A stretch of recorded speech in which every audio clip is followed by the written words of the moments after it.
Good evening, good evening, good evening, good evening, good evening. Consider this session a Bible study for just in Black history. And I was led this morning, and I know it's short notice, to kind of do an overview of Black history as we celebrate Black History Month. And in our church, Shepherd Ministry, we try to take during the month of February, but we had said we was going to do a few minutes every day, every Sunday, or at least once a month, a brief overview or a brief look at some positives in African Americans' Black history, because Black history is American history, because we helped build this country. Guess who built the White House? That is, and then the free slave built the White House. And here we are, was given the right to vote. We are the only nationality that has to have a law passed, giving us the right to vote. And here we are in 2024 and 25. Our voting rights is being eroded and taken away from us little by little. One, because a lot of people get disgusted with the process or the inadequacies or injustices that's going on in our political system, and we get discouraged. But see, understand this, that's the work of Satan. He wants you to become discouraged and give up. The fight and the struggle still goes on for equality, because we have not reached that full potential that Dr. King spoke about during his tenure and leading civil rights marches. Why? Because the wannabe dominant society keep moving the goalposts where we would reach to get equality. So the struggle continues. Here, here we've had, in this last election, a qualified Black woman run for president. And by my all accounts, and the numbers say she won, but yet she's not sitting in the White House as our first Black African American woman female president. Yes, we've had a Black president in Barack Obama. I'm going to get to that when we get to looking at a timeline of the accomplishments or the occurrences in our Black history. But, I get so worked up over the fact that we don't put enough emphasis, in my opinion, on our Black heritage. And it's a mixture, but we must be proud of who we are and how far we've come from when we came over here, that they push us and tells us on the slave ship. Okay, enough. I don't want to preach this evening. I just trying to express my compassion about us knowing our history. So let me just begin with this ness. Okay. And we're talking, and I'm going to just give you some timelines, and then because we're going to have another session on Black history during this time. Maybe this hour we'll get more to show up, but on studying our Black history, because I sincerely want us to know our history, and especially our young people, because it's not being taught in the school. It's not. And that is by design to keep you from knowing who you are, where you came from, and the accomplishments that we have made in this for equal rights, struggle for equal rights. So let me just do this for a little minute here. Okay. In August of 1619, there was a journal entry recorded that 20 or more Anglos was kidnapped by the Portuguese and arrived in the British colony of Virginia, where they were then bought by English colonies. Those was our people. Okay. The date and history of the enslaved Africans have become symbolic of slavery roots, despite captivity and free Africans likely being present in America in the 1400s and as early as 1526 in the region that will become known as the United States. So let me put a plug here and say this. In my study, I found out and took some extensive research that blacks didn't just come to America on the slave ship. There were blacks here before the Mayflower. They was permanent and well doing. And being what I said well doing means successful. So America, you need to recognize blacks in this country and our accomplishments. Okay.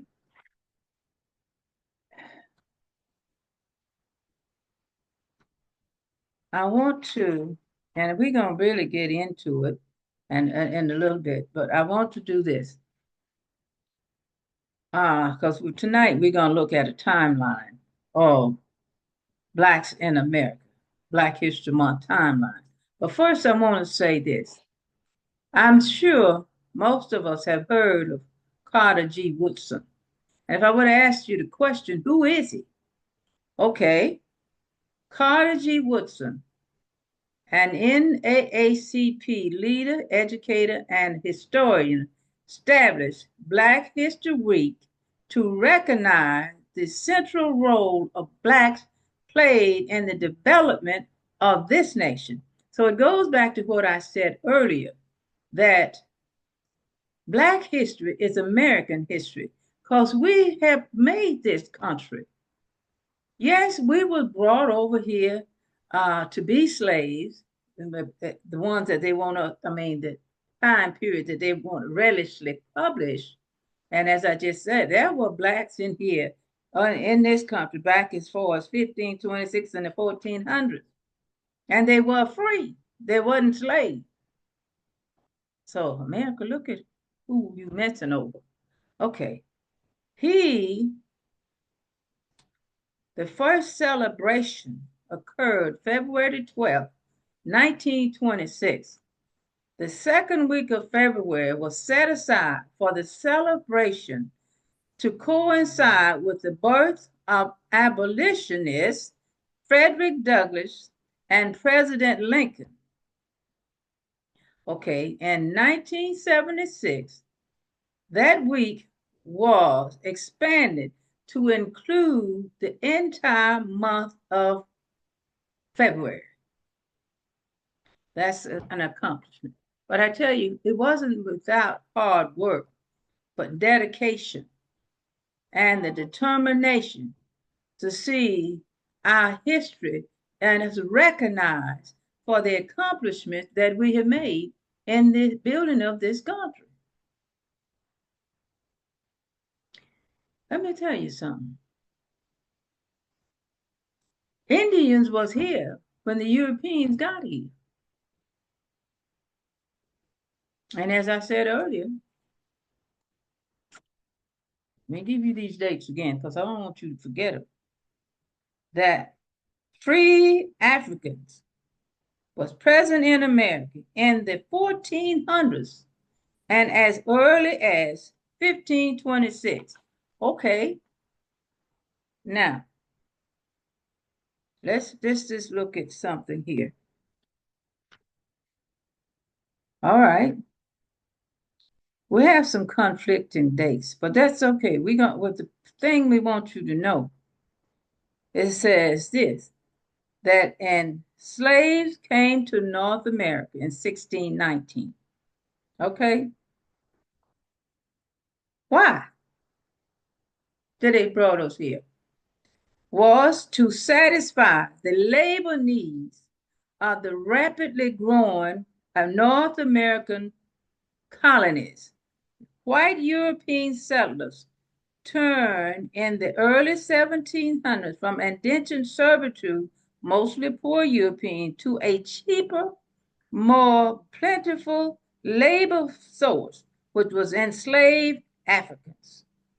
And you know what? Then it says after 1619, when the Dutch ship brought 20 Africans ashore at the British colony of Jamestown, Virginia, then slavery spread quickly through American colonies. Though it is impossible to give accurate figures, some historians believe have estimated that 6 to 7 million enslaved people were imported to the New World during the 18th century alone, what depriving the African continent of its most valuable resources, its healthy and able-bodied men and women. So let me say this to you, America.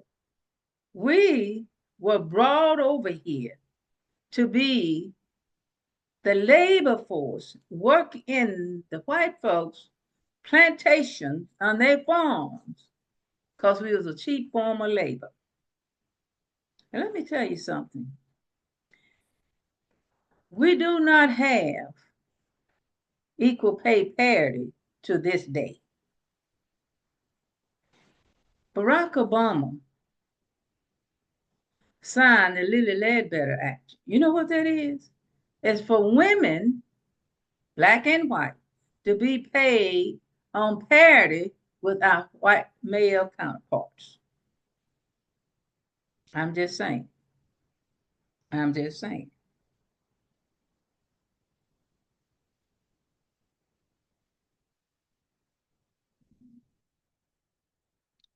Okay. And I'm not spreading a hate speech either. I'm just trying to get you to realize some of our history that is not relatively known to us. Okay? And before I talk about the American Revolution, I want to give us a timeline of things that happened in starting with 1621. And next time we go on and have our Black History session, I want to do it a little different. I want to have a question and answer session, and then we give some facts on it because this is important for us to know our history. But let me say this to you. In 1621, I'm going to give you 1621, a timeline of things happened in our history. William Tucker is the first Black child known to be born in America. Okay? Okay. That's a little known fact. But in Phyllis Wheatley is relatively widely known. They record her action in 1773. Her poems on various subjects, religions, and morals is the first book published by an African American author. So remember, Phyllis Wheatley was an African American author, or the first one. She published a book. So we writers, we've been writing a long time. We didn't just start. Okay?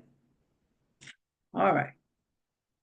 And by all accounts of my studies, it was very successful. Black, I want to tell you something. Blacks, I want to tell you something. We are gifted people, not just sports wise, but brain wise. When you look at all of the inventors that have invented and created patents and so forth, that it's not readily published in the history books of where we have to go find it and dig it up to know our history. There's so many that, and I can't call, I think it was Osmus was his name, that he helped discover the serum to eradicate polio. Was is he given credit? There's so many that did so many other things, like the shoelaces, the ironing board, and the refrigerators. Okay, so And I'm going to say this throughout this presentation. Be proud of your history, but don't let the hardships of what we've come from define you or hold you back. Let it inspire you to move on, to keep reaching for higher heights. We're going to get there. Okay. Now, let's not. 1773 was when Phyllis Wheatley became the first African American published author. Now, check this out. 1793, Congress passed the Fugitive Slave Act, making it a federal crime to assist a slave trying to escape. Wonder why did they do that?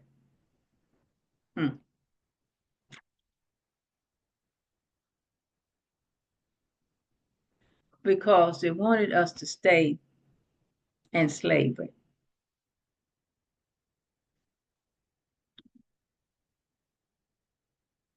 But one thing about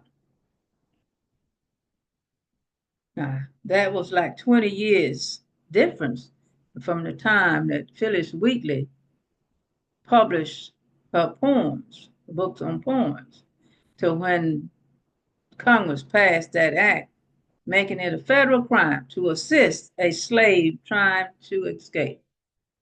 Okay. Mm. Okay. Check this number, this date, 1808.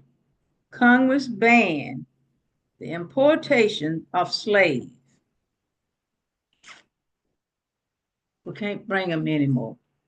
That's what they were saying. Okay. Now, that was 1808. Now let's hear 1820. The Missouri Compromise banned slavery above the southern border of the state. Well, they're working slowly, trying to get slaves to be free and no more subjugated to the opposite race. All right? Those people had a mind, they had a will. They knew there was some better days ahead. And a lot of them sacrificed their lives trying to gain their freedom. You know, we all are free in God. And we're all God's creation, whether we're black or white, Hispanic, Asian, or whoever. We're all God's creation. And for the life of me, I have yet to understand the mentality or why one race would want to dominate another race and enslave them to get free labor. Men and women were abused sexually, some of them, back then, because we really didn't have any rights. And if you've seen any Black history movies and things of that sort, that how they were singing those old songs as a message of them trying to get free and how they could meet. The Black church was formed because we believed in God. We couldn't go to theirs, so we had to form and meet in our own places. We wasn't allowed to learn how to read, but so many of our white brothers and sisters would teach us to read. I'm saying us because I'm saying our Black folks here, how to read. Many learned how to read the Bible. That's why they were taught to read. So I want to say this, that the Bible is important. It is, number one, it's God's word. And it is the foundation for building a Christian upright life. Okay, I don't want to get off on my topic here, because I'm just trying to give us some dates for us to remember. And hopefully you can go back and look them up and research them and get the full meaning of what they are as we celebrate Black history. Okay. In 1831, Nat Turner led a slave uprising. They said enough is enough. Now remember in 1820, when the Missouri Compromise banned slavery above the southern border of that state. But here in 1831, Nat Turner led the slave uprising. He wasn't the only one. He's getting ready to get hot and heavy because in 1859, Harriet Tubman escaped to Philadelphia and helped nearly 300 other enslaved people escape via the Underground Railroad. And it's an interesting for us to trace the root of Underground Railroad. Michigan played a part. Detroit and Jackson, Michigan played a part in it. That was in 1859. But before we get there, in 1857, just 2 years before the Harriet Tubman escaped to Philadelphia, there was this Dred Scott versus Sanford. The United States Supreme Court declared all territories open to slavery. Okay. Now let me tell you what else that happened in 1859. Have you heard of the name John Brown? Well, if you have, you know a little something about it, but if you haven't, let me tell you what he did. He led the Harper's Ferry slave revolt. See, all of this is going on during this era and during these years, and people have, people do not like to be abused. We all like to be, we want to be, and should be treated like human beings, treated with love and respect. But we know that's not the case. What we're talking about here, that certainly wasn't the case. Okay, all right. Okay, 2 years later, because remember these revolts was going on. There were two we talked about already. Harriet Tubman, before we get there, 1831, Nat Turner led a slave revolt. Okay, and 1859, John Brown led a revolt. Okay, so we see these uprisings taking place. And then, excuse me, Harriet Tubman in 1859 escaped, and she not only just took herself, but so many others that she helped to escape to freedom through the Underground Railroad. All right. Well, now listen.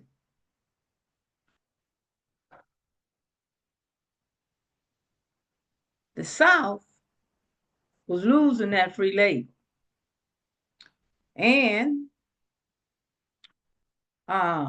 they said, now, if the North don't want to do this and that, they started in 1861 when the South succeeded from the Union and the Civil War broke out. Because they said, I'm not going to be a part of it. If you can't help me keep my slave and my free work labor, we're going to start our own section down here in the South. Well, now, that raged for 2, 3 years, and the Civil War ended in 1865. That's when it ended, okay? But before it ended, Abraham Lincoln in 1863 issued the Emancipation Proclamation. What it did was to free the slave, that all of them was free. Okay, now let me look at this. Let us look. That was 1865. On 1863, under President Abraham Lincoln. But the war ended, went on for a couple of more years before the war ended. Okay. Now, you ask, were there schools during that time? Yeah. Fisk University down in Nashville, Tennessee in 1867 began to offer education for blacks and ex-slaves of all ages, because we need to have an education. And I just have to say this. It may not be appropriate and in this time, but here we are in 2025, and this hateful person sitting in the White House trying his best to defund and totally eliminate the Department of Education that tries to ensure education for all of American citizens. Who would have thought in this day and age we still be struggling trying to at least get an education, whether it's equal to our counterparts or not? We need to have an education. But I say to you on this note, don't let no one take your mind and your will to learn, to achieve, because you will exceed the higher heights. I'm just trying to make it plain. Okay, so 1 year after Fisk University started offering education to blacks and ex-slaves, of I don't care what age you were, in 1868, the 14th Amendment was ratified and blacks became citizens. And isn't that something?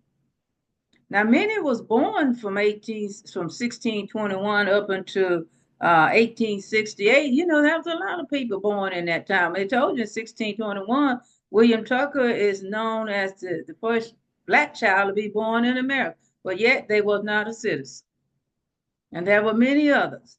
So we had to have a law passed to get making us citizens. Isn't that pitiful? And here now, well, I want to work that till we get to the right to vote. Yeah, which is just next in 1870. The 15th Amendment guaranteed that the right to vote cannot be denied because of, listen to me, race, our color, or our previous servitude, whether we was enslaved or free. That's in the Constitution. And I will go back to my diatribe when I said, here we are. And this election, past election, it really got ugly, this election, because these states is passing and putting in all kind of voter suppression, keeping us from the right to vote. We was given the right to vote in the Constitution. And it was later on when the law was passed and signed into law, 1967, that we should be able to vote. Isn't that pitiful? What happened to this law, the 15th Amendment from 1870, that we have been granting us the right to vote? We cannot be denied the right to vote because of our race, our color, or our previous servitude. And now they're putting all these little stipulations in. You have to show your ID as a citizen. And here, these many states is controlled by that other party that they are putting in, passing laws. You have to be if you got a driver's license, you are a citizen. You have to show all kind of ID. I mean, this little fight been going on for years. And if you watch public broadcast, PBS, and watch about how the women was not given the right to vote, and there was marches and different things going on to give the right. And then the white women were given the right to vote for black women were. Let me tell you something, people. Our vote is our voice. I don't care how ragged it get. Do not give up your right to vote by just staying home and say, I don't have nothing to vote for. Yes, you do. You have a lot to vote for because the struggle for equality still goes on. And I'm going to remind you some of the late John Lewis say, if you're going to get in trouble, get in good trouble. Out there with the doing whatever you can to make sure we all have the right and equal to vote. And we should not have any kind of oppressive actions taken against us. Now let me say this to you. Here in this past election, that was so many millions of Kamala's votes was not counted. That's taking away your right to vote. That's when you stop letting your voice be heard. And I'm waiting to see when that uprising from that alone should make us all angry. Because here we have in 1870 and the Constitution of the United States, that's that 15th Amendment, is guaranteeing us the right to vote. And here in 2024, they're taking away our freedom to vote. Even when Lyndon Johnson signed that bill in 1967, we still fighting that fight. And you might ask why? Because of the person's heart think that we are not worthy or we can't think for ourselves, or we can't make decisions right and wrong. It's keeping us from voting because we're going to vote on the right side. Okay. All right.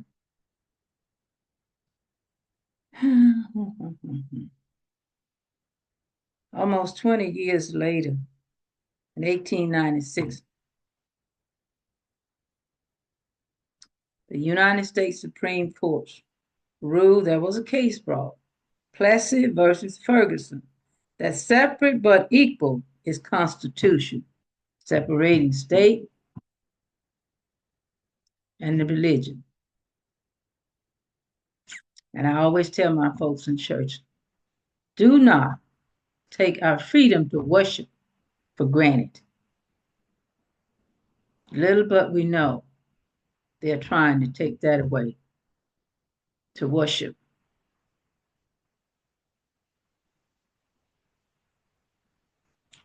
Young people, we have to keep fighting. Folks in my age group is getting a little older. And we need for you to step up and pick up the mantle. And if you have to use Kamala's slogan, we ain't going back. If it's patented, ask her to let you use it. Because I think she said it well. We ain't going back to where we used to be. And I'll tell you this, let nobody think you are unworthy to achieve your goal. And I want to tell you something else. Back in these 1800s, those people, our foreparents, had a will to do better. And that's why education was the vehicle to get us to a better job, a better housing, schools. And we go back here where it says Fisk University in 1867 started open up education, offering education for all persons, whether you free black or ex-slave or whatever your age were, you could get an education.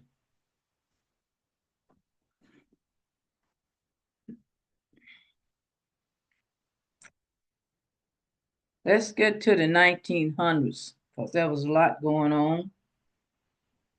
And let's start with 1909. The NAACP was formed as a civil rights arm fighting for the rights of blacks on different fronts. Yes, it did, and it did a lot of good. It still is. Now, this is I know people know a lot about George Carver, and that's a George Washington Carver, but that's still a lot yet to be known about George Washington Carver. But in 1944, his agricultural research began to revive Southern farming.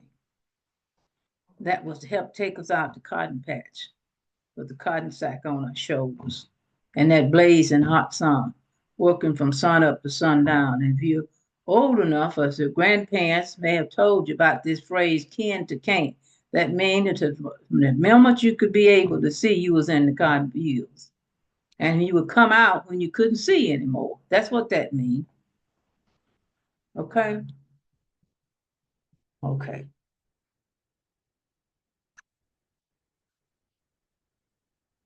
All right. Let's just keep moving on in this little overview. And we're going to break it down in another session.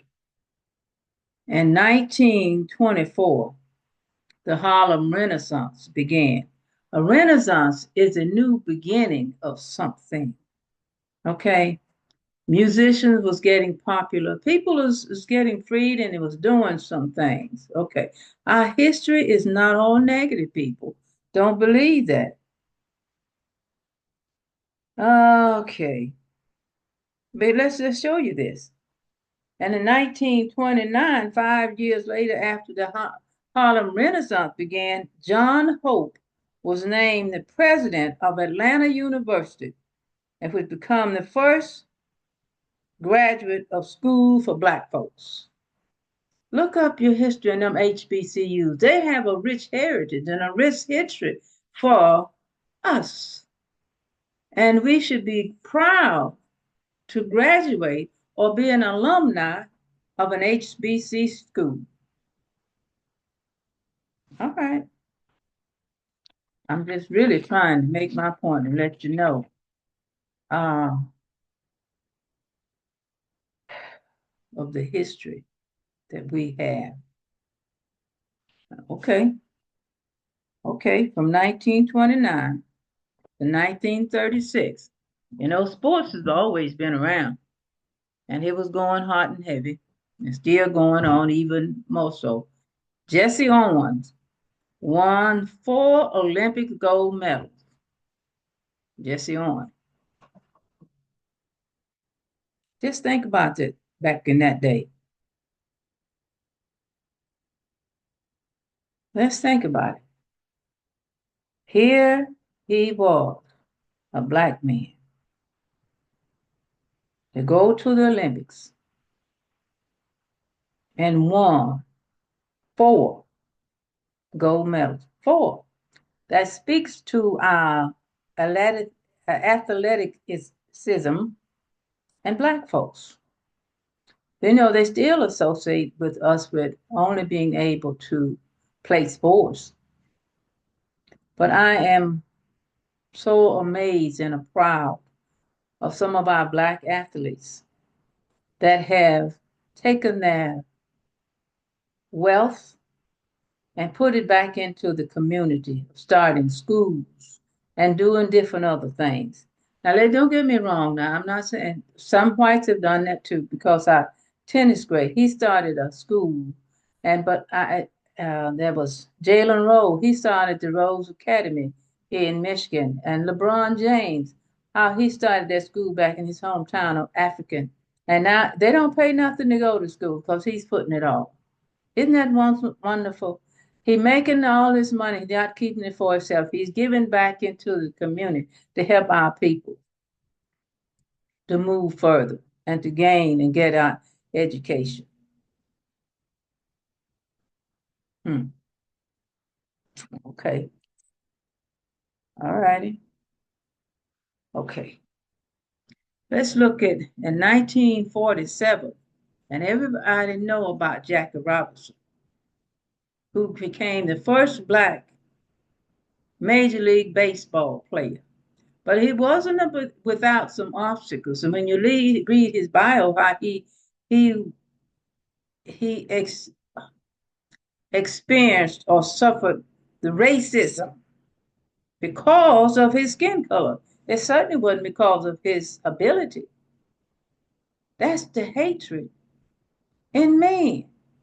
But they will stand up and tell you, yes, I'm a Christian. And I like to ask, and I do ask, what God are you serving? Or who is your God? Because you can't say that you're a Christian and you hate me because of my skin color. It's getting better, but we're not there. We got more work to do.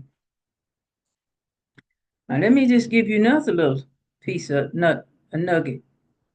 In 1950, that's 3 years later since Jackie Robinson became the first black baseball, Major League Baseball player. Ralph Bunche became the first black person to win a Nobel Peace Prize. Now, that's really saying something. That's an achievement all within itself. Now, we were still segregated, trying to integrate. When we go to 1954, and in a case where the Supreme Court ruled that racial segregation in public schools violated the 14th Amendment. Okay.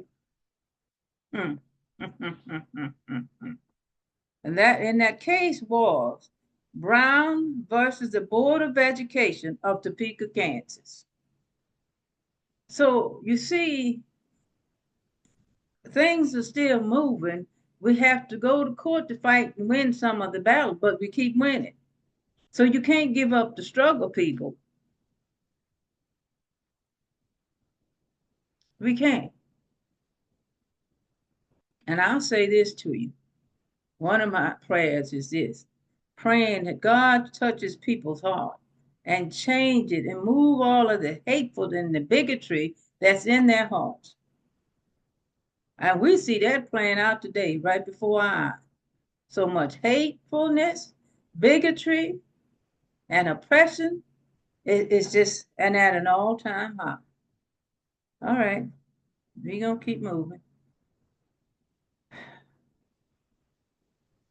Let me talk to you about a little known racism. That's in 1955, when two men murdered a 14-year-old boy named Emmett Till.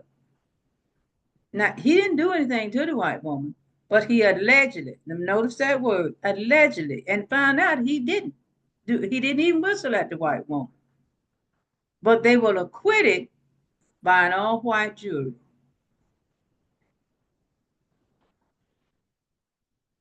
I'm just saying. Hmm. And now that is going on.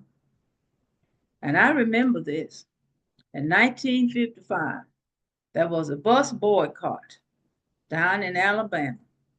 And we all read it and know about Rosa Parks. And if you ever get a chance, I think the bus is out in Greenfield Village and in Henry Ford Greenfield Village, where she refused to give up her seat and go to the back of the bus so a white man could sit up front. Because we weren't allowed to sit up front now. Let's keep this straight, people. And that day she had said, listen, I'm not going anywhere. I'm going to stay here. I paid my same money that he paid, and I'm not going to the back of the bus. Yes, she was arrested. She was booked, but they let her out. But that's when the boycott came. And guess what we blacks in Montgomery, Alabama did? We didn't ride the bus for a long time. They said, no, you can sit anywhere. We walked, took cabs, or rode a carpool to get where we wanted to go. He said, we not. If I can pay my money, whatever the bus fare was, and I have to hoof it on to the back of the bus so somebody else can sit up front, then I won't ride. And let me just tell you a little story. Keep this in mind. Your money spends good anywhere. It's not black, it's not white, it's green, but it spends good anywhere. And this has stayed with me all my life. My dad told me that, and he taught it to me, and he demonstrated to me because me and him would go shopping. Yes, and yes, we was farming, and he had his watermelon, and me and him was shopping that day downtown Montgomery, Alabama, and his white man had some watermelons, and he told him, said, "Okay, I'll buy you watermelon." Okay, and it was a nice big size. Man told him, said, "You $7." And Dad told him, "No, I'm not gonna give you $7. I give you 5." He said, "No, if you buy it, you give me $7." He said, "I tell you what, you keep your watermelon, I'll keep my money." He took me by the hand and said, "Come on, baby, we going." And he said, "Don't let nobody tell you that your money is not good anywhere." And he taught me that and had it stayed with me from that day until now. And I passed it on to my children. And I want them to keep passing it on to their children and their children. Your money spends good anywhere. You do not have to be mistreated to spend your money in any way, form, or fashion. You do not. You deserve respect and courtesy. But you need to also be courteous. But you don't have to be second class spending your money. Okay, let me say this. And I remember this happening too. Okay, let me say this. When the bus boycott started, and yeah, we hit them economically. Okay, if you can't shop like and buy goods at this store without being respected, go to somebody else because this is a capitalistic society. And there's another store has the goods that you want. So what happened was we went on, and now we're still trying to get uh, freedom and integrated. In 1957, but Little Rock Central High School became the first integrated high school. And I can remember those days so well. So we had to have the police to escort some of us back in schools. And they called them the Little Rock Nine. So trying to get to school. And if you want, I want you to, I encourage you to watch those stories, okay? And I'm trying to get to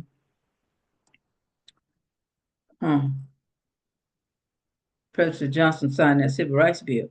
But in 1961, freedom rides began from Washington, D.C. That was another ongoing demonstration and protest, as they call it. All right. Now, it's in 1963, and I remember this day so well that on a Sunday morning at his black church in Birmingham, Alabama, these people was going to church. So we have our black and white churches. And these 4 little black girls was killed because some racist white person threw a bomb in that church. They gave him justice. God, it was years later, many years later. So I want to say this. Justice will prevail. It may be slow, but justice does prevail. And then after that, in 1963, well, here's what it more than 200,000 people marched on Washington, D.C., and the largest civil rights demonstration in the history. And this is where Martin Luther King Jr. gave his famous I Have a Dream speech.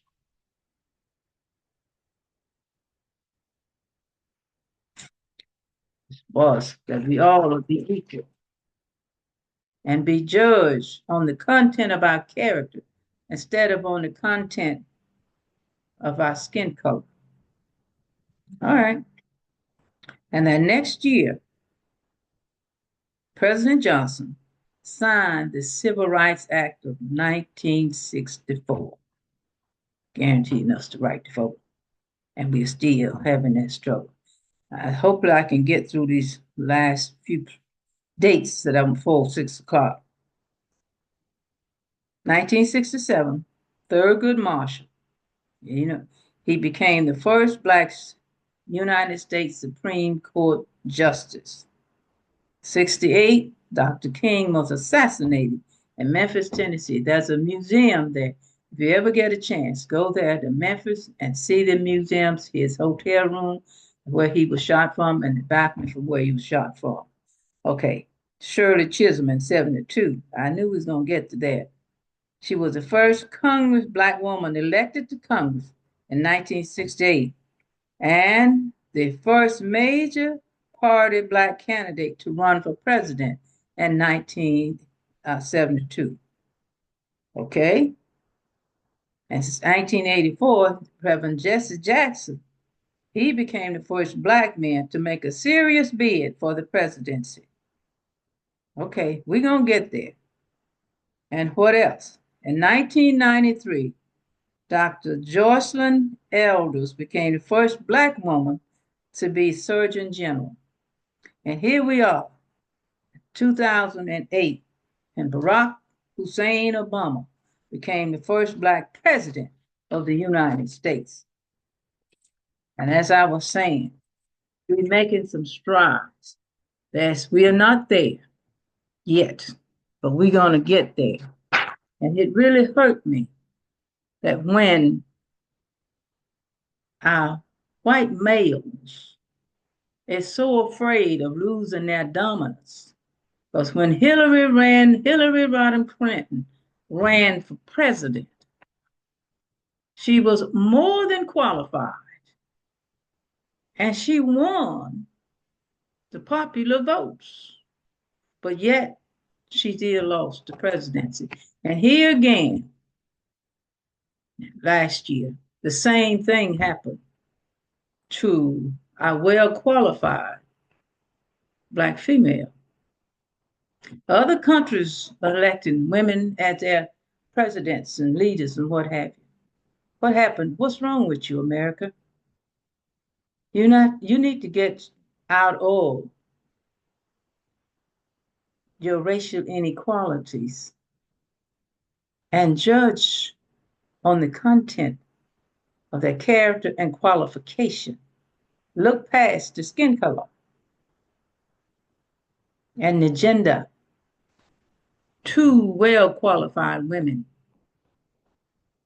should have been rightfully leading this country, keeping us moving forward instead of the hatefulness, misogynist, trying to take us back.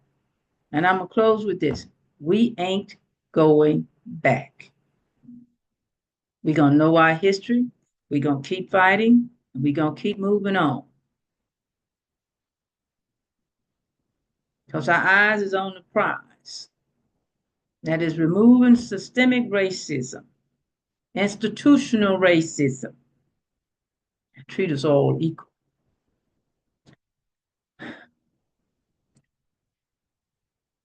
If you like this lesson, some might call it a sermon that wasn't meant to be, but I'm passionate about us knowing our history. And I can get a little angry when knowing how we are still being treated and how our foreparents were treated as they like to say we was brought over here on slave ship.